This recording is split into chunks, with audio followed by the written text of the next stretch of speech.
This is Voice of the Bus, Mark Johnson, and you're listening to the Folsom Frenzy Podcast.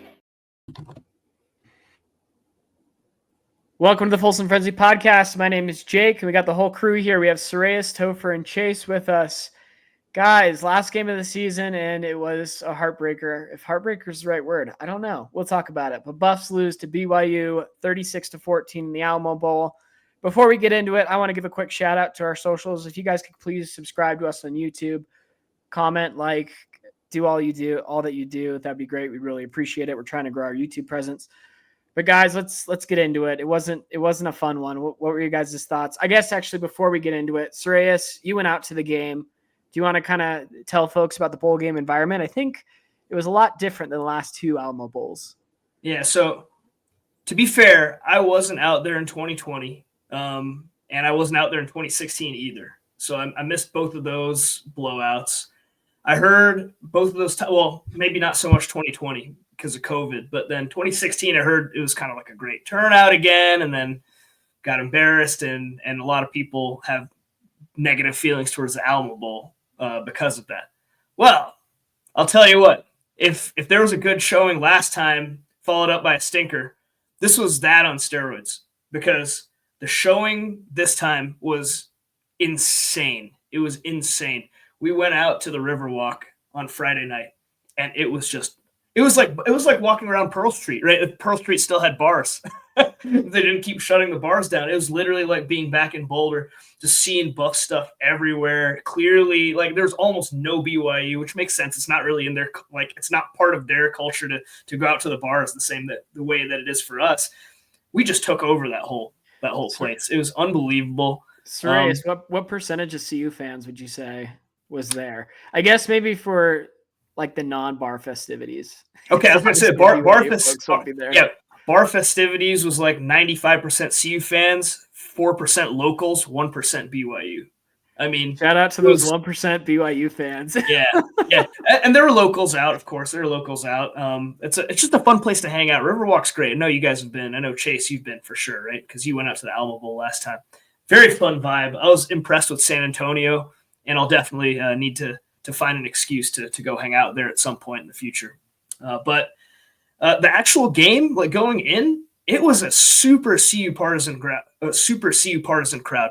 BYU was more or less relegated to one corner, and then they did technically have. I saw the blue like on the other side across from where we were sitting, but the corner where their band was and everything, that was where all the noise was coming from. But the rest of the stadium was CU. I mean, even in the BYU sections, there's a lot of black, and I know BYU doesn't wear black, so those had to be CU fans. So I'd say like probably 70-75% at least. It could have been more, but the honest truth is we just never really heard from us. It was just abysmal, demoralizing from the very beginning. And we'll get into the actual gameplay, I'm sure, but man, we never really had an excuse to get out of our seats. That one long I guess there's two long Travis Hunter plays, one that went inside the red zone, ended up not scoring, but the play into the red zone, that was probably the loudest that we heard the crowd all night, because we were still in the game at that point. And that almost got us back in, like started to build that process. Maybe we got some hope. We score a touchdown here. And then, of course, it resulted in the Shador 23-yard sack, and then Mata missing the long field goal. What a stinker that was. And then the rest of the game was just was a total disappointment. And I know a lot of CU fans were really angry and frustrated with that, because we showed up for that team, right? And a lot of us put in some good money into that experience, and the team just flat out did not show up. And again, we'll get into more of that. But overall, I had a great time. I'm really glad I finally got to go to my first CU Bowl game. It's unbelievable that I've been a season ticket holder for 16 years, and that was my first chance to actually go to a CU Bowl game. So I'm really glad I went. I had a great time in San Antonio, great time with my friends. But, yeah, what a stinker. That's wild. Sarayas has been to over 100 football games for CU, and this is his first bowl game. Yeah, 104. That was my 104th CU game. But you essentially got the exact same bowl game experience that I got. when I went in 2016. That was almost verbatim the exact same game. Yeah. I will say my Ralphie run experience was a lot better than the one that you got. And I think we're going to spend some time talking about that. But I mean, Ralphie 5 was so stoked to run at the Alamo Bowl, and Ralphie 6 was so embarrassing. But that was the prelude too. And it's just crazy to me because you got to see more points get scored, at least in your Alamo Bowl experience, by Colorado. Think about that. Like, that is insane to think about. And it's something systemic about not being able to show up once I don't know what happened. I mean, even going back to, what was it, 70-3 that Texas beat us in the Big 12 championship in our last one that we kind of eked into, probably shouldn't have been there to begin with. And then Pac-12 championship, exact same sort of game where, and even the bowl game against Oklahoma State, where the first half, it looks really bad, but you're like close enough that you're willing to watch the second half and then get absolutely destroyed. And I was on the anti-Alamo Bowl slander. I know there's actually been some controversy about that on Twitter about, I think DNVR was really big on the Alamo Bowl and people were pissed off about it. But I was part of the pissed off about it crowd. Maybe that's part of not letting go of hell. Proud of Colorado for traveling well. I thought BYU was going to have more fans there than we did. Keep in mind, to your point, Reyes, part of the reason you haven't been to a bowl game before is you've just not had a lot of opportunities, right? If you didn't go in 2016, I don't even remember being able to go in 2020. Maybe I'm misremembering that, or I know it was severely limited on population. So we just haven't had that many chances to go. If it had been any other bowl game, I'm there, but I had such a bad experience at the last one. And San Antonio is really fun, but it's kind of hard to get to. The hotels, at least in my previous experience, were kind of expensive. So it's unfortunate that this is how this season ended. It's unfortunate that this is how Shedeur and Travis's time ended. It's unfortunate that all of the haters that were running their mouths so consistently. I mean, thank God Travis scored that touchdown, because otherwise, I mean, people are so loud on their anti-CU agenda. But before I let Jake and Topher go, and I'll get off my soapbox, I invite everyone, and if you're watching on YouTube, to cheer against those haters that have been so horrible about Travis Hunter when my second alma mater, Penn State, plays against Boise State in the college football playoff here on New Year's Eve tomorrow. Hopefully I'm sure we'll get this posted before the end of today. But I mean, just it sucks. It kind of reminds me of the Oregon game last year, where just such a deflating loss, and at least there's nothing to bounce back on. But that was ugly top to bottom. And I appreciate the TV crew for trying to keep it interesting. Absolutely atrocious effort by the team. Absolutely atrocious effort by Ralphie.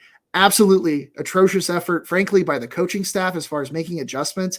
This is the first game where, at least defensively, I don't feel like we made absolutely any adjustments to what was killing us. They continue to kill us on the outside. We'll talk more about X's and O's here in just a minute, but just top to bottom, really bad performance. Topher, what were your thoughts? I have felt this feeling before, right? Like where you get to a bowl game or you get to a big game and you just come out completely and laughably unprepared, right?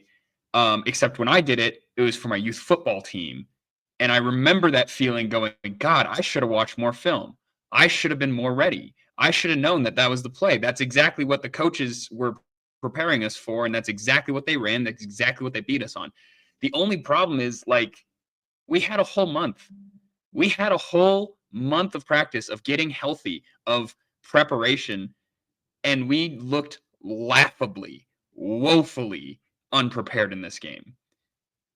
And it's just unacceptable. And this is, and like Chase said, this is a pattern with CU in the big games, right? Pac-12 championship, Alamo Bowl Part 1, Alamo Bowl Part 2, Alamo Bowl Part 3, right? Like, when it matters and you have time prepared, this is when I would expect the closest contests, the most Titan on Titan, chess pieces moving type of game. And instead, we just look terrible.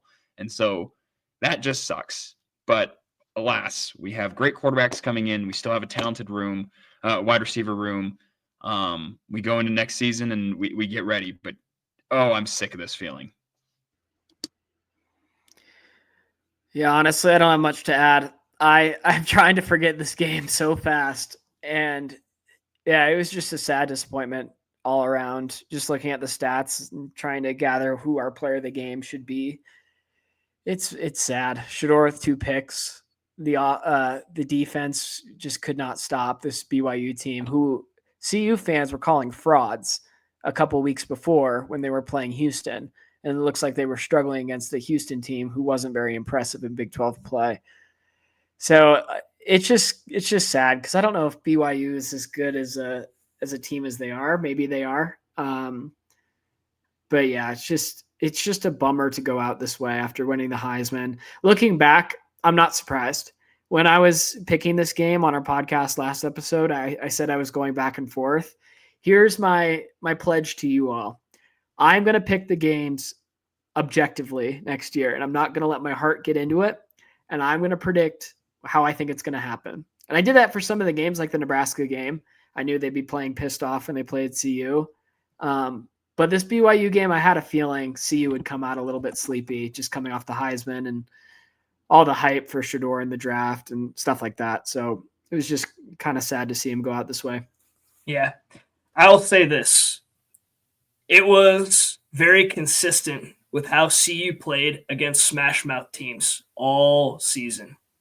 Nebraska hit us in the mouth. We never recovered, right? They ran the ball down our throat, and they stopped us from doing anything offensively. Baylor, so it's interesting how Baylor turned out. Baylor was the anomaly, because we very nearly lost that game because of being kind of dominated at the line of scrimmage. I believe Baylor had 8 sacks in that game, and then also losing the special teams battle. But Shedeur, that was where the Shedeur and Travis heroics and LaJohntay Wester just made such a big difference. So that was obviously a win, but there were some signs that there were some issues, right? There's some cracks in the foundation there. But then we saw it against Kansas State. We didn't get blown out. We almost won that game, which would have been absolutely incredible. But man, Giddens absolutely pounded us, and we weren't getting much going until late in the second half, and almost pulled off an absolute miracle. And boy, would that have been incredible. And then Kansas. This was actually very reminiscent of the Kansas game. We could not stop Kansas at all. And now this is going to be my third flip-flop on this, especially having seen this again, where it's like, oh, was it the penalties? Oh, was it our ability to win the trenches? It was our ability to win the trenches for sure, right? What we saw against BYU was almost exactly the same as what we saw against Kansas. Sure, we got an early stop, which was awesome, and that made me really excited. Like, when we started off the game with a stop and got the ball and moved the ball towards midfield, and we had 4th and 1, had the opportunity to go get a first down and pass the ball instead, and it was incomplete. There was at least a little bit of hope, like, hey, okay, maybe we can actually stop them. But it seemed like, and I need to go pull up the stats to see what their actual third down numbers were, but their third down, oh, look at this. They were 8 of 14 on third down. Come on, guys. If you can't get off the field in third down with consistency, then your defense, what is your defense actually doing? That's completely unacceptable. That's a ridiculously high conversion rate. Ours was only 3 of 9. And think about that. We only had 9 first downs in the whole game. 9 first downs in the whole game. And so this was a smash mouth team. And this shows you, and we look at the global picture of how CU performed statistically, both this year and last year. Dead last in rushing yards, dead last in sacks allowed. Like, Shedeur was still the most sacked quarterback in FBS this year, and CU had by far the least rushing yards per game of any team in FBS this year. That comes down to trench play, and it doesn't necessarily mean we don't have pieces. Jordan Seaton, Cash Cleveland are definitely pieces, but the offensive line is a unit. It's not just based on having 1 or 2 talented players. If that was the case, the 2012 Buffs would have had an amazing offensive line, because they had David Bakhtiari and Daniel Munyer, 2 NFL offensive linemen on that line. And that was the team that got blown out by Fresno and lost to Sacramento State. So it's about the whole unit. And it's abundantly clear that as a unit, that unit just doesn't get the job done for us. Because what happened with those third down conversions? It seemed like there was someone absolutely wide open. I'm sure there's a preparation and a film side to this too, where it's like, okay, you got trips right. You're obviously doing something to try to free up a guy, right? And I remember seeing it from my vantage point. I remember seeing it. They had trips right on one of those third downs And I was like, oh my God. So this is going to lead to some conflict and someone's going to be wide open and get a first down. Did you guys see that too? Yeah. Just a quick point about what you were just saying. It's interesting because some of my friends that are not CU fans were texting me during the game, absolutely giving me hell for the game. And one of my responses was, we are one of the best teams in the Big 12 against the run. And they said, are you sure about that? And I was like, well, statistically, we did really well against the run, especially compared to last year. And then the response was, did you tell them that about the Kansas game? And I was like, you know what? That's a good point. We have been very good against, like, we stuffed Colorado State in the run. We stuffed Ollie Gordon in the run, right? But we certainly did not stop Kansas State. We certainly did not stop Kansas. We certainly did not stop Nebraska. We certainly did not stop BYU, especially on the ends. And I think we joked about making Nakai Hill-Green our Q Wealth Management Defensive Player of the game purely because he transferred out. And it was so clear how badly we missed him on the perimeter. And that never got fixed. They were able to run the perimeter. They didn't really kill us north and south, right? They killed us by getting outside of our defense and then absolutely making us pay. But here's my absolutely flaming hot, unbelievable take that I think is going to generate some controversy. I think if we played that game 100 times, Colorado wins at least 45% of the time. And here is why. I know that we want to be Debbie Downers. I think we win that game 45% of the time because we stop them early, right? We show that we can stop them. We go down the field. If we convert that 4th and 1, it's a totally different ball game. Okay. Second component, we gave away a possession. And ultimately a touchdown, I believe, if I remember correctly, on that onside kick. Actually, we might have stopped them on the onside kick drive. But you cannot do those kinds of things and still win the game, right? So every possible thing, and this has been true in all of our bowl games, everything that could go wrong for us did, and we got punished for it. It felt really out of proportion, the component of the game, right? But I really do think that we were not completely outclassed. I think we were outclassed on the edges. I think we were outclassed, but I don't know. I think that a lot of things went bad and we turned around and got absolutely blown out. But when we didn't have that happen to us, i.e. the Kansas State game, right? Even when you're getting killed in the trenches, Colorado's a team that can find a way to get back. In the Baylor game, we found a way to get back. In the Nebraska game, to an extent in the second half, we found a way to make it a closer game than it was in the first half. I think this team was really, really talented. I think we got punched in the mouth. We got killed. My hot take and my optimistic thought is that I really do think that if that game was played 100 times, it's not like we're losing every game like we would have against Oregon last year. And Sreyas is about to have a stroke and die, so I'm going to let him go. But yeah, just that's real quick. my take. So the one point that'll give you to refute that, I see what you're getting at, Chase. Right? You're not totally off base, but the one thing I'll refute to that is our sheer incompetence in running the ball. How can you generate consistent offense if you can't run the ball? BYU was stopping the run. And they would have, in my opinion, in more than 55% of the games, they would have stuffed our non-existent running game. And if you can't establish the run, even against Texas Tech, when we were down 13-0 early, it was looking not good. And thankfully for us, Texas Tech's pass defense was giving us so much underneath that we were able to compensate for the fact that we couldn't run the ball. And we just couldn't run the ball all season. And I think that's ultimately why we're so inconsistent offensively all year. It's boom or bust. We had a lot of boom plays, but then in games like this, games like Kansas even, I would say that our offense left a lot of points on the field against Kansas. And then Nebraska, those games, I mean, in this game, we had like 125 yards of offense until that final garbage time touchdown. It's just not going to get the job done. And maybe you're right, Chase. Maybe everything changes though if we score on that first possession, go out to a 7-0 lead, get the momentum on our side, get the crowd on our side. Oh my God. Like we were so ready. We wanted so bad to get up and scream and turn it into like a indoor version of Folsom, but we just never got the chance to do it. But our sheer incompetence running the ball is where I just don't see us winning that game very often. And I think moving forward next year, it's entirely possible that we could actually be a better team next year, simply from the fact that maybe we'll find a running game next year that isn't literally dead last in FBS 2 consecutive years. Two quick callbacks, by the way, about this game before I forget.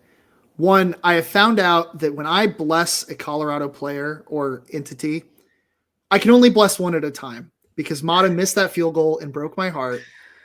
And I realized that I blessed Pat Schumer and he became a great offensive coordinator.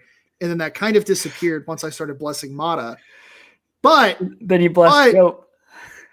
But in the basketball side of things have really turned around, and maybe that'll be a different episode. But I'm just saying that I need to be spare. I need to spare. Maybe I'll bless Ralphie 6 at the beginning of next season because this is such an incredible power and it works. Don't waste it on Ralphie, man. Bless Juju. But see, I don't have to bless Juju. Juju's a blessing on his own. But I don't know. I just that was kind of it's just that's what I'm talking about. Like everything went wrong, and I feel like having a Gustav out hurts, right? Micah Welch. I'm not as sold on Micah Welch as I used to be. I'd like to see it happen. Hayden was running hard. Hayden was there to prove a point. So proud of him on that component. But, when he had 1 rush for 0 yards. No, he had his the little, run. his little Maybe it was a out route reception. that he had a long run. He had a long reception. It was a reception. He did. Ran, he was running did. on purpose. Like, I had the stats up too. I'm like, what? What are you talking about? You were 10,000 feet up in the air despite making plenty of money. I don't know. Like maybe you just didn't see it, but he did have 1 pass play for 38. You're right, but he only had 1 rush for no yards. But thinking about what did this do for a building block for next year? I don't think it did whatsoever. But I do want to give a shout out to Shador and Travis. The game was over. They had no reason to go back in there, and they did it for the pride of the Colorado Buffaloes. And if he had not already won the Buffalo Award, he would have won it in the drive. Also, shout out to Shador Sanders for getting the second touchdown passing because people who might have bet on him, i.e. me, really benefited from that second touchdown pass. But I think that is a sign of grit. That is a sign of you love the game, right? No one should be questioning Travis Hunter's love of football, right? But the fact that he was in there in a blowout and played 8 million snaps in a bowl game, that doesn't mean anything. I mean, the dude's going to go get paid millions and millions of dollars come April. He's already making millions and millions of dollars just for being who he is. That was really cool to see them go out on their shield, not the result that we wanted, but to see it actually, come together at the end of the game and get that touchdown. Shador with a quarterback rating of 18.8, which I don't know what you get if you literally just spike the ball every play, but I think it's higher than an 18.8.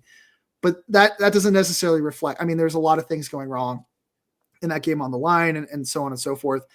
A little bit of the news side of things, but losing Phil Lodeholt, I think that's a huge loss for us. He's going to Mississippi State on the offensive line coach. But if he was going to leave, I'm glad he did it after that bowl game where I can feel a little bit better about him leaving than I would have felt about him leaving before that bowl game. So, That's true. That's true. You're jumping ahead in the agenda, Chase. All right. I'm sorry. I didn't mean to do that. Jake, do we have a sponsor who might have a Player of the Game Award nomination that we could maybe move to? We might, Chase. Thank you to Q Wealth Management for sponsoring this segment. The Q Wealth Management Players of the Game. On offense, we have none other than Travis Heisman Hunter. He had 4 receptions for 106 receiving yards, 1 touchdown. He had that long reception of 58 yards. On defense, we have DJ McKinney and Cameron Simon Craig. And Chase, did you have another honorable mention there? Yeah, we got to get Chidozie Nwankwo. We got to give him a shout out too. Thanks, Reyes. Yeah, Chidozie had 1 sack, 3 solo 1.5 tackles for loss. Yeah. Yep, absolute stud. And then special teams, we didn't have a player of the game on special teams because they were so piss poor. Shout out to the non-existent special teams coach. Yeah, did y'all see Jay Feely kind of trash CU about not having a special teams coach and how? Of course I did. Go for it, Topher. You know what? He is right. He is correct. Case, in 100% of the games we play against BYU, they will score a special teams touchdown on us. Do you know why? Because our special teams was not prepared. Our special teams did not. It's so bad. It's so bad. Like the lack of ability to kick it out of the end zone is terrible, right? Our Topher, would kickoffs an going to the 10-yard line unprepared in a dome. would an unprepared special teams not return every kickoff? Would a No, inadequately no. You know prepared what? special A team? prepared special teams would say, hey, if you catch it 3 yards or deeper in the end zone, just take a knee. Just take a knee. Just fair catch it. Actually, if you are not the returner, But Topher, you just could get fair catch 14 it. yards. Because guess what? We get the ball at the 20 anyways. Unbelievable. The 25 So on stupid. kickoffs. Also, the fact that we kept kicking it, we kept punting it to number 11, Kingston or whatever his name is, right? Unbelievably stupid, right? The He's had a lack big of season too. coverage He's on a our good punt team, returner. terrible. He's a great returner. That should be number 1 on the special team scouting report. And you know what? They probably didn't have one because they didn't have a coach. And there was a lot of Coach Prime people that were like, you can't criticize Coach Prime. I'm like, absolutely we can. Because you know what? I've been banging this drum all freaking season. Preach. And it finally came back and bit us in the ass. So I'm It almost done cost with, us against Baylor, you too. have to have a special teams coordinator. Yeah. It almost There's cost us no against question. Baylor, and It should have it's cost just us unacceptable Baylor. at this point. Yeah, I mean, that has probably led to how many losses would we say? Like 2 at least this year, solely special teams. Maybe. I mean, it depends You how can you see that, slice it, yeah. right? But Topher, who's the kick holder on PATs and field goals? Maybe that could be our special teams player of the game. Mark I Bassett. don't actually know. Oh my god, he can't be our special teams player. It's Mark Bassett, by the way. All right, well, And you know what? for the first time he ever, doesn't no deserve player of the the player game. of the game because guess what he kept punting to? Parker He did get to punt a lot though. all right, moving on to a lighter note, a more positive note. Guys, let's talk about the season overall. I know that game wasn't a great game to finish it off on, but let's just go around and give our overall thoughts for the season, and then we can give a grade for the season. I can start us off just because I feel like I've been fairly quiet this episode. But my overall thought is it's been a fun season. This season has been awesome. I know it didn't end how it was supposed to, but going out and going 9-4 after going 1-11 2 years ago and then only winning 4 games last year is a phenomenal jump. And I think it's a huge stepping stone in the Coach Prime era at CU. And not only that, you have Travis Hunter, who won like 6 awards nationally and won the Heisman Trophy. I think that is definitely the biggest thing that happened for CU this year, and it cannot be understated. Winning the Heisman Trophy is such a difficult feat, and Travis Hunter did it at a non-QB position and a non-running back position, which is so hard to do. And I think we need to celebrate that. And this season overall, I think we do need to celebrate. On the flip side, I think we could have done a little bit better towards the end of the season, obviously. You know, when you have the best quarterback in the country, according to NFL GMs, and then also the Johnny Unitas Award, and when you have the Heisman winner at wide receiver, I would expect a little bit better offense than 31st in points or in average points per game. That's where CU landed. They were also last in rushing yards per game. And in passing yards, I believe they were somewhere around 6th. Yeah, I'm trying to pull it up now. Yeah, they were about 6th in passing yards per game. So I would have loved to see more from this offense, especially when you have the star power of Travis Hunter and Shedeur Sanders. You got to get the running game more involved. And I really wish they would have done that this year. I think they could have won a lot more football games if they got the running game more involved. And on the defensive side, I was actually looking up the stats and I was pretty baffled because this defense made a giant leap this year and really looked great on the tape and in games. But looking at the stats, they were actually not as phenomenal as I thought. They're good stats, especially from where we were last year. But just to read them out real quick, in opponent passing yards per game, Colorado was 28th, so just out of the top 25. In team opponent points per game, they were 34th. This one's a big one that kind of surprised me. In rushing yards given up per game, CU was 76th. So we made a lot of improvement in our rush defense, but looking at the stats, there's still a long way to go. So looking at both sides of the ball, and then special teams, we just ranted about it. Special teams was awful this year. When you can't kick it in the end zone, and when you have no confidence from your kicker to kick a field goal when you're at the 30-yard line or deeper, that is pathetic. special teams sucked this year. Mark Bassett had his moments, but overall special teams sucked. LeJohntay Wester had one punt return touchdown. I would have liked to see more explosive plays on the kickoff and punt return as well. So I thought we had the star power. I think we did a great jump. We won the Heisman Trophy. I'm giving this grade for the overall grade for the season for CU an A-. And I do not give high grades. This is a season we need to celebrate. I don't give an A. I would have given this team an A if they would have made the playoff. I would have given them an A+ if they won a playoff game. So I have a strict grade, but I think we really need to celebrate this season and just celebrate what Coach Prime and this team did this year. So whoever wants to go next, take it away. Yeah, I had them at an A- as well. I'll just lead with that. And I think that you nailed a lot of the same rationale. I took a couple notes earlier today when I was kind of reflecting on the season, and yeah, you pretty much nailed it. I mean, in terms of year-over-year improvement overall, this was the first time in many, many years, I think since 2016, and only the fourth time since the turn of the century, that CU had a team that was ranked in the upper half of scoring defense and scoring offense in FBS. That is a big deal. That is a seriously big deal. Like that tells you how consistently bad our program's been, but we're on our way back, right? We're on our way back. And it's clear that that's an upward trajectory there. The simple rating system that College Football Reference puts together, we were nearly dead last in 2022, and we were in the upper quartile this year, right? We're in the upper 25% of FBS teams in SRS, and that's a big deal too. And that's a measure of how well you performed against the schedule that you played. So looking at being in the upper half in scoring offense and scoring defense sometimes doesn't just mean that you're good, right? You might have played an absolutely horrific schedule where you're in the hundreds. And CU ended up, I believe, in the 58-ish range in strength of schedule, which definitely does explain part of the huge jump from 1 to 4, where we were playing top 10 schedules in the country, to 9 and 4. So part of that is a strength of schedule thing, but the simple rating system adjusts for that. And this is the first time that we've been in that upper 25%. And then we also have to acknowledge the fact that we actually have a good recruiting class coming in already, right? We only have 14 commits or signees so far, and we're ranked by 24/7 as a top 25 recruiting class.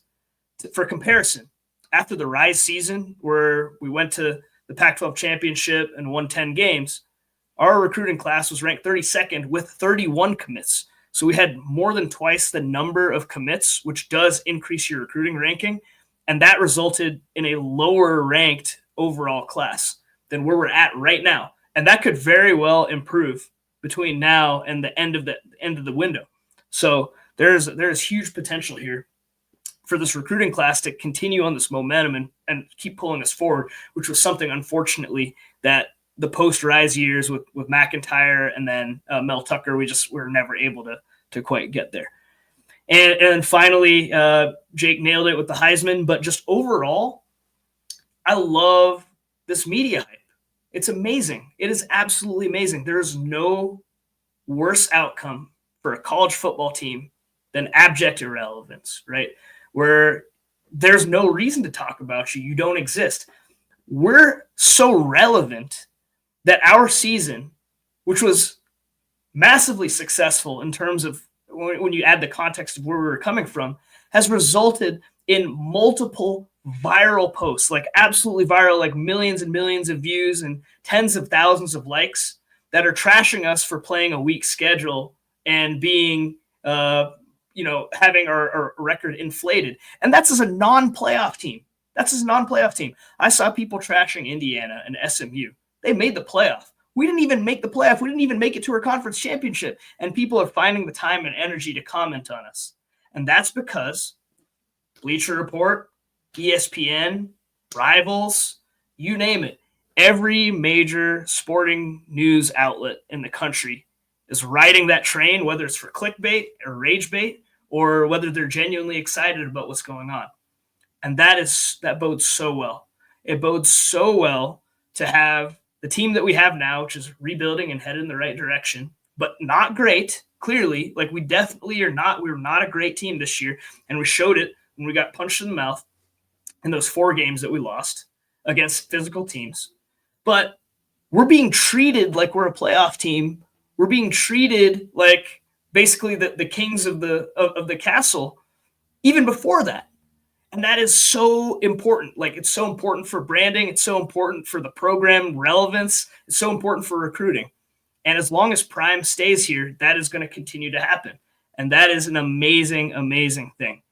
That would just that fact and the recruiting, like the recruiting momentum that we have alone could have pushed me into an A, but A- feels like the right grade, specifically because last year and this year, the biggest problems, and I've already touched on this, so I won't beat it to death, leading FBS in sacks and having the least rushing yards per game in FBS, that's no good. Back to having it happen once is not good. Having it happen back-to-back seasons is embarrassing, and that cannot continue. So unlike Jake, I don't see it as a lack of commitment to the run. I think it's just we're not efficient at running the ball, and it's embarrassing. Like, we have to be able to run the ball. It might be schematic. So to Jake's points about the way that our offense is run, and with Shermer, we saw BYU do a lot of creative things. We just don't do that, and that needs to change. And that's where I end up being an A-. Which, just to add to that, or Therese, did you have any other points? No, go ahead. Yeah, it'll be interesting to see how the run game changes next year, because I wonder how much of this game was centered around Shedeur, and we're really going to see that, right? We didn't snap the ball under center at all. And it'll be very interesting to see how that'll change, especially with the running quarterback next year too, with Caden Salter. You're so right. I've had that thought too. And to be clear, I don't have a problem with us centering the offense around Shedeur. We did clearly improve, and that's part of why we have this new Heisman in our Champions Center now, and all some of these new awards, because we did center the offense around some stars. And I don't necessarily think we could have been that much better if we didn't. But if we end up better next year, that would be amazing. And it could very well be that now we're running the offense differently, and I'll be happy with the future trajectory. Chase, let's hear from you. I want Topher to go before I go. Okay. Listen, Chase is going to give him an A+++. Jake, A-, that's loser shit. I am giving them a B- because the way they came out in that bowl game was terrible. B-. They were going to get a B+ just for competing in the bowl game, but the way they came out unprepared, the way they just kind of rolled over, the way that they didn't perform. I want to cheer for a program that wins games. My entire coaching philosophy is I coach to win, and we play to win, and we prepare to win. And what we came out on Saturday night and did was not winning football. And so, like I said earlier in this season, when you guys would you be okay with mediocrity in perpetuity if Coach Prime stays here? No. There will come a day, if we are not winning, where I will call that we need to move on from Coach Prime, because I want to cheer for a winning program. All right? Say that, Chase. Oh That's my where I'm God. Oh my God. Are you done? What did you type, Chase? What did you type? It feels like Jake is running Topher's like he's Remy the rat inside of his cooking hat. Okay. Yeah, Topher, I want to hear your rating, your grade for the basketball season too. I'm looking forward to it. Oh, no, I baby. respect that grade. I feel like Coach Prime's grade. I bet you do. Honestly, I bet you do. I respect it. I mean, hey, seriously, Prime. I bet Coach Prime's just as mad about losing as I am. I bet he would be. Right? But Okay. B- for the whole season. Are okay that's tough. with celebrating the individual success of Travis. And to be clear, the individual success of Travis and the individual success of Shedeur should absolutely be celebrated. But how this team was this season absolutely fell flat. We had our destiny in our hands, and we fumbled it. So we had Topher, I'm we had a curious. path to the playoff, and we did not figure out a way to win. And so when you look at that and you feel that, I'm sorry, B-. We had to compete in the Alamo Bowl. We compete in the Alamo Bowl, it's a B+. But we didn't compete. We did not compete. We weren't ready. How much did winning the Heisman go towards your grade? I mean, CU hit your win prediction, right? Or did they exceed it? I can't remember what you had at the beginning of the year. 9. They hit it, but I also expected us to make the Big 12 championship. with that's the win right. prediction, That's right? Like I had a feeling that the Big 12 was going to be cannibalistic, and I thought that we would be able to make it to the Big 12 championship, and we didn't make it to the Big 12 championship. Now, again, like I love that I got to watch a Heisman, and I think that is awesome success. But like this season, from a team success standpoint, is a B- for me. I respect that too. I feel in my head that with each passing week and each passing win, my internal expectations started getting turned up more and more. And I know it's easy to do. It's easy to do, like live in the moment. And what we saw was a team that was massively outperforming external expectations, but was kind of at that point in time living up to, especially what you thought, Topher. In my case, like they were outperforming my preseason expectations a little bit. But then with each passing week, when you see it, you're like, okay, maybe this team could do something really special and really shut up the haters. And the fact that they didn't do that definitely does leave a bad taste in your mouth, especially when it's in the way that we were losing games before too, right? The games that we lost were very familiar feelings. And next year, if we see strike three straight years dead last in sacks, 3 straight years dead last in rushing yards, that would be a mess. And so I feel like there could be a revisionist history version of this in the future for me too, where I look back and I'm like, well, we all saw the problems and they didn't fix them. So was that season actually that good? Now for me though, I'm still happy, but Topher, I respect the pick. Yeah.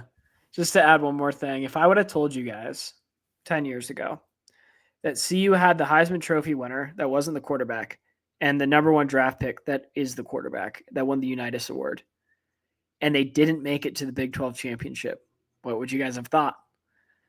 I think you would have been disappointed. Right. Before you guys continue, defense must be terrible. Before you guys continue, all right, someone has to be the voice of reason here, and the only reason Jake didn't give us an A+, if we had, the only reason that Jake gave us such a high grade is because we let Nebraska beat us. Otherwise, Jake would have been like, horrible grade because his favorite team would have lost. You guys are delusional. You guys are unbelievably spoiled by what Coach A- Prime has brought to this is program. delusional? You are delusional. Okay, let me do my quick notes real quick. This was an A+ valedictorian, number 1 in your class, probably the most impressive season in college football anywhere this year, other than maybe Indiana. Because, again, before I get on my soapbox, let me just go over the highlights that I wrote down when Jake gave us our homework assignment this morning. Robert Livingston, huge win, huge hit for Coach Prime. Evidence that Coach Prime can go and find an up-and-coming young guy that wants to learn underneath him. Hopefully, Coach Livingston gets a head coaching job because that shows that Prime can develop guys and build a coaching tree. Coach Livingston's the real deal. We absolutely hit on that when things were a little bit questionable. Again, we have two players that will be in the top 5 of the NFL draft, possibly 1 and 2. That is ludicrous. If you had told us that 3 years ago, when I had that phone call that I've referenced on this show probably 5 times now with Topher, where I said, I literally cannot watch any more college football because it is so bad for my mental health. If you took us back to that day and you told me, Chase, 2 years from now, we will have a Heisman Trophy winner and the best quarterback in football, you would have been like, I would give that guy the keys to my house. I would go sleep in my backyard underneath the stars and let him live in my house if you could do that in Boulder. And you're out here giving them a B grade, Topher. Okay, keep going. We beat the piss out of CSU. We beat the piss out of CSU. In their house. We handled in their house. Losing to Nebraska is an A+. Hold on. We had unbelievably fun games. Baylor, Texas Tech, right? The clip that I think we put in our intro, maybe we took it out, where you're like going crazy because of the last minute Hail Mary, right? Just from a pure watchability. And even people that hate Colorado, right, had to admit this season, super fun to watch. This team and last season, super fun to watch. Every game for the most part, with some exceptions, bowl game, was unbelievably fun. Nebraska was really, really fun to watch. Colorado was never out of it, or Colorado found a way to make the game interesting. More importantly, let me acknowledge the bad. Nebraska, horrible. That alone probably lowers the grade. If I hadn't heard Topher's absolutely asinine grade, I was probably going to come in at an A and say A+ would have been beating Nebraska. But unforgivable. Can't lose in Nebraska. O-line continuing to show problems, and that's an issue, right? Robert Livingston was an example of we have a way to identify a problem and fix it and hit an absolute home run. The O-line, I mean, we did everything that we wanted to, right? We got the transfers in, we got the coach in, we got the 5-star in, and they were still absolutely horrible. That's a bigger question mark, right? And then my last bad that I wrote down is that Coach Prime hasn't been extended. There's no excuse for that. He has walked the walk. I mean, people don't like him because he talks the talk, but Coach Prime has walked the walk with this team, and they need to get him extended. But overall, biggest takeaways here, more important than anything else, and Sreyas kind of alluded to this before he gave an A- grading, is we were a dead program in a sport that was absolutely changing for the worse if you are Colorado. We were a program that was going to have no NIL money, that may or may not have been in a conference, that was looking at the exits. We were a program that was looking at becoming a school that goes to the FCS and plays against Northern Colorado that doesn't even have lights on their field. Like, that was legitimately, truly something this program was facing 2 seasons ago. And we just went 9-3, 9-4 in a year where we won the Heisman Trophy, which I have to point out, winning the Heisman Trophy, in my opinion, is a much bigger deal than winning a college football playoff game. Winning a Heisman Trophy, in my opinion, is the second most impressive thing you can do in college football as a program. I know it's an individual award, but as a program, that is something that you keep forever. That is something that counts when they do the compare my team analysis, right?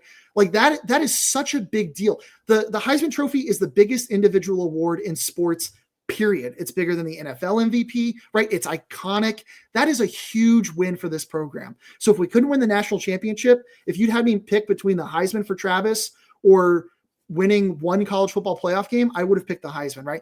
Because what that does is that shows that Colorado is a team that is here to stay. And as long as Coach Prime is at Colorado, you can come to Colorado and you can win, right? Because the big question mark last year was, yeah, they improved a lot, but they're probably not going to be very good next year. They're probably not going to improve next year. And now the question is, oh, well, yeah, they did pretty good last year. Even though we said they were going to be terrible, they did pretty good last year, but Travis and Shedeur are leaving, they're going to be horrible next year, right? We continue to prove the haters wrong. And this season was so important for doing that, because that is what builds a program, right? One winning season, one magical season does not build a program. And you know how we know that? We saw that in 2016, and then we fired our head coach 2 seasons later, right? That does not build a program. What builds a program is proving the doubters wrong and doing the things like we just did this past season. So did it end up with everything that we wanted? No. If I had told you what happens, if I could tell you today in our first episode when we did our preview, you all would have given this an A+++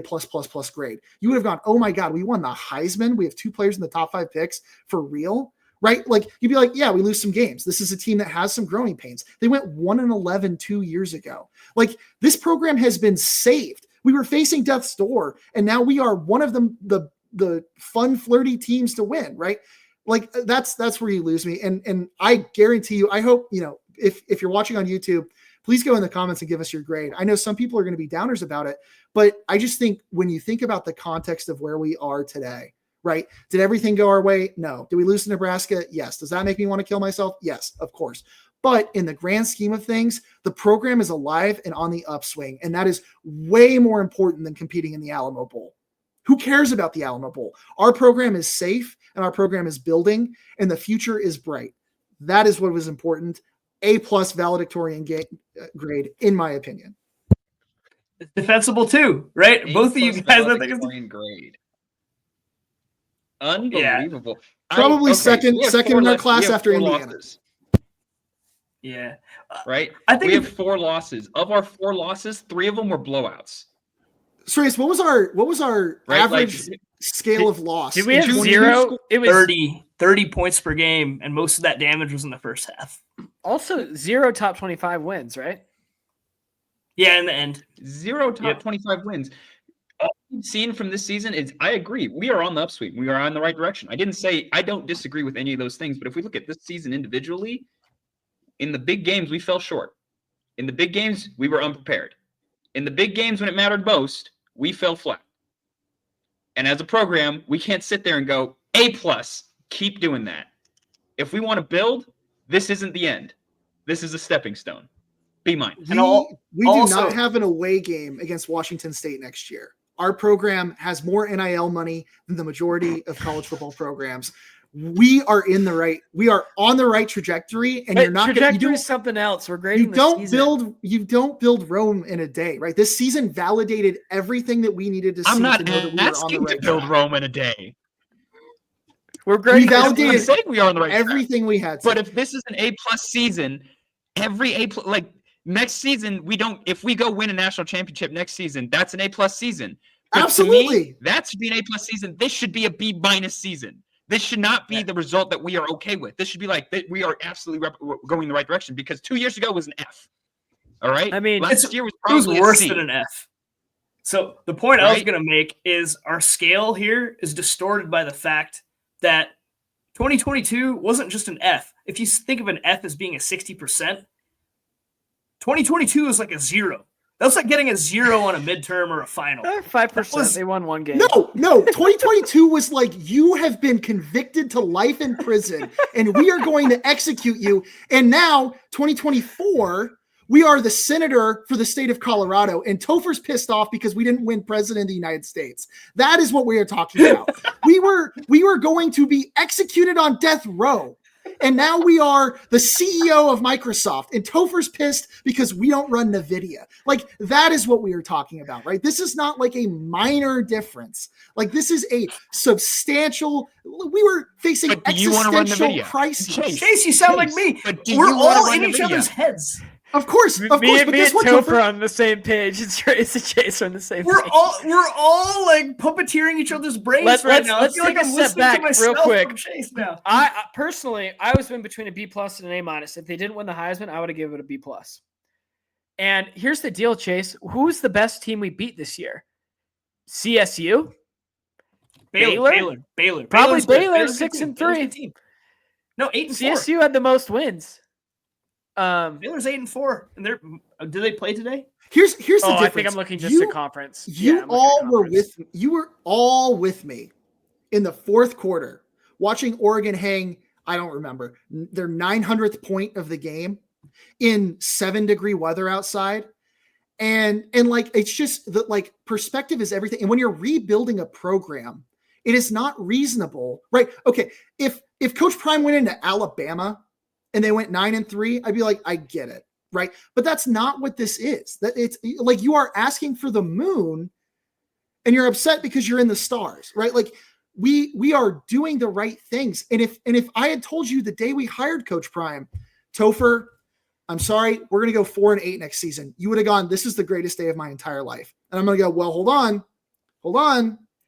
We're going to go 8-4 the next season and win the Heisman Award. You would be like, I feel like I'm on meth right now. I am so high. This is amazing, right? And instead now, because you've been spoiled by success, you're like, oh, it should have been the playoffs. I'm upset because we're not in the playoffs. Now, of course, next season, I expect more, right? Next season might be a reload season, but like, I expect the trajectory to continue. But you cannot see improvement and go, well, you're way ahead of schedule, but because you are not,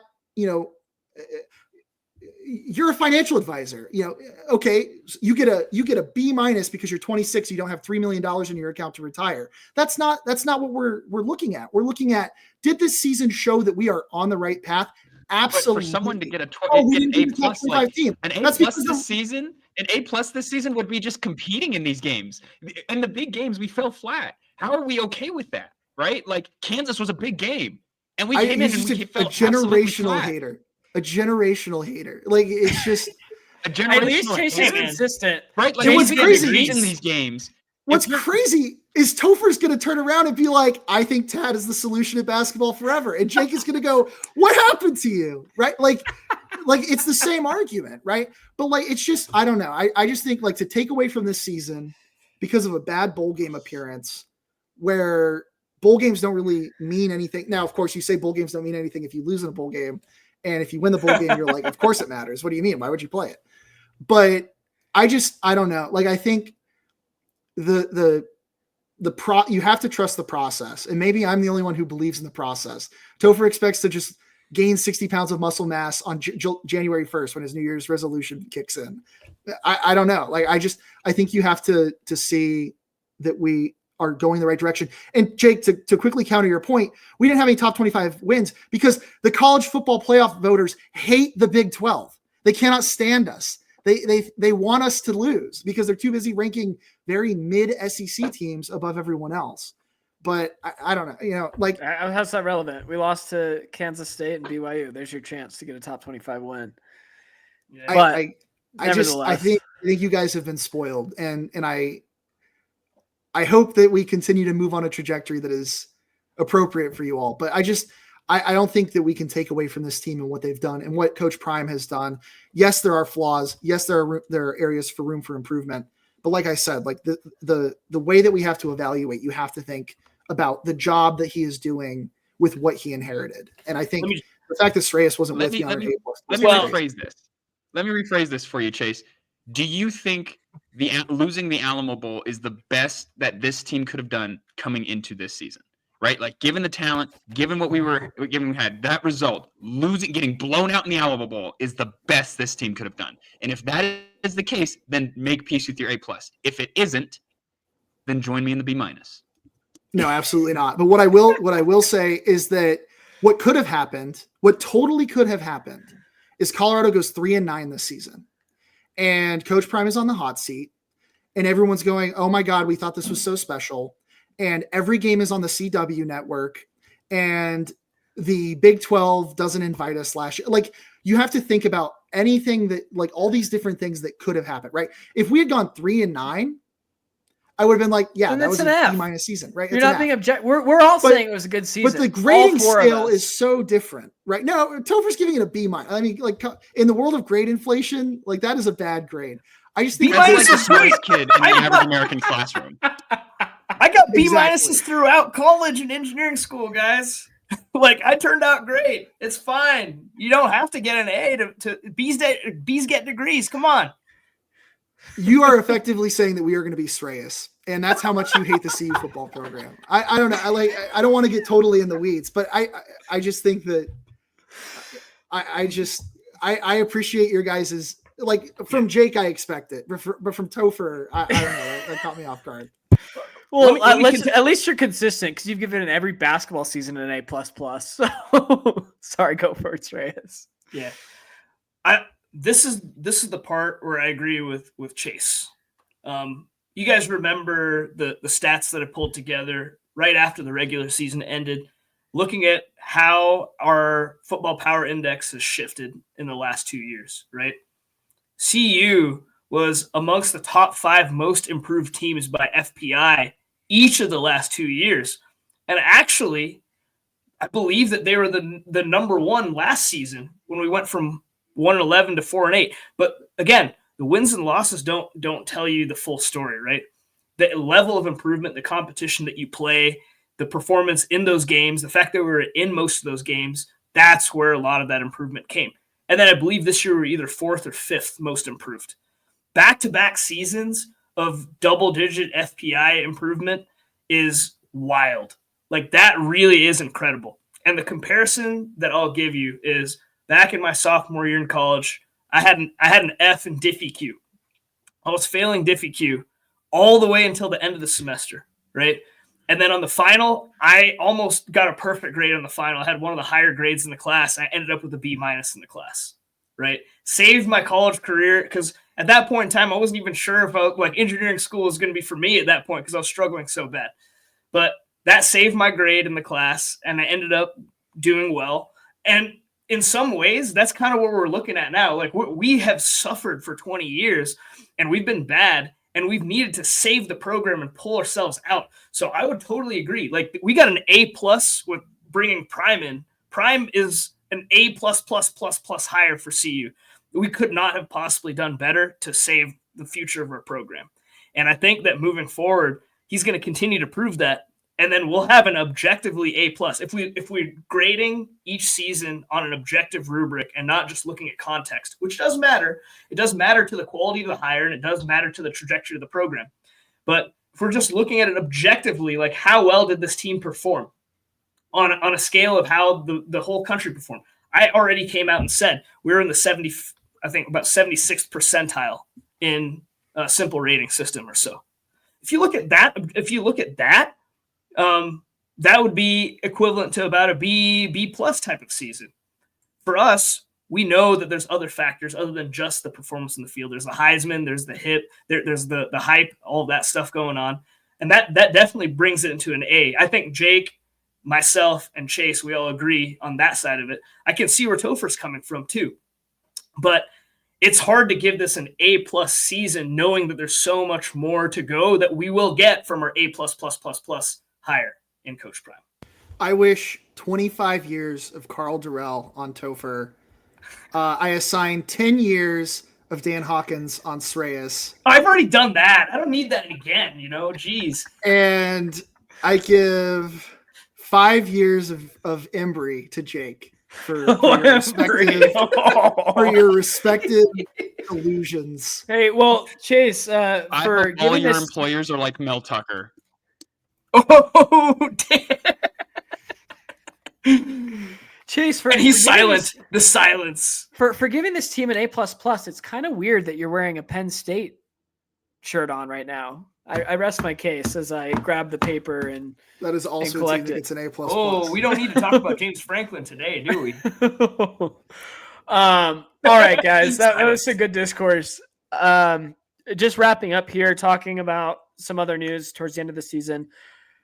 Chase alluded to this earlier, not even alluded, but said it earlier.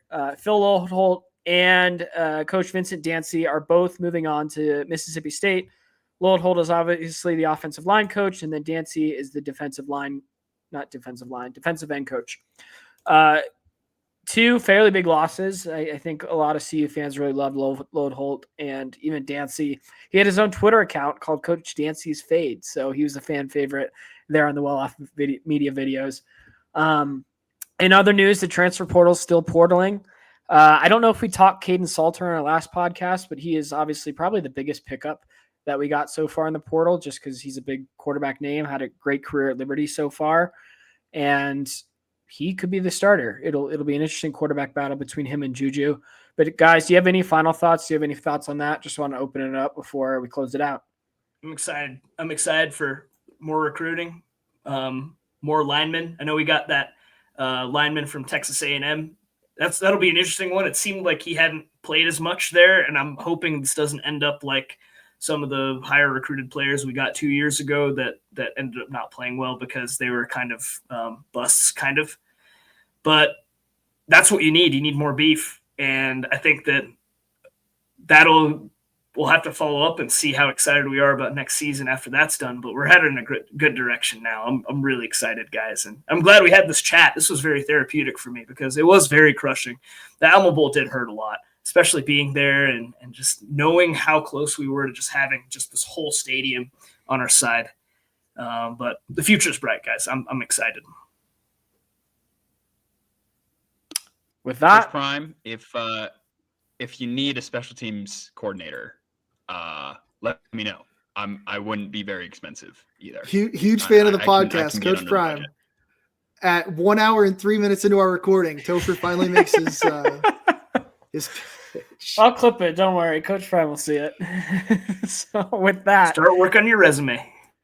thank you for listening. As always, please subscribe to us on YouTube, follow us on X, Instagram, and MySpace.